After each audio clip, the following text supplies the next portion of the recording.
Oh, ito na guys ang ating ano. Spaghetti. Filipino style. Ayun na. Yan ang magiging merienda natin. Kalahati lang tayo. Kalahati lang ang ano natin gagamitin dyan kasi sa susunod na itong gagamitin iba pang merienda din. Maumos guys. Ay, Hindi pa pala luto yung noodles. mamaya. Paano ko pinakuha yung Kumapit na ba kaya to? ito guys ang kusinera. Uy, dog. May cheese na yan. Mamaya pa. Madali. Kalagyan mo natin tubig.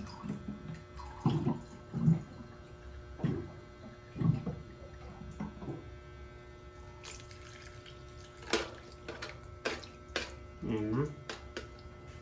Malapit na to. Okay na yung sauce guys.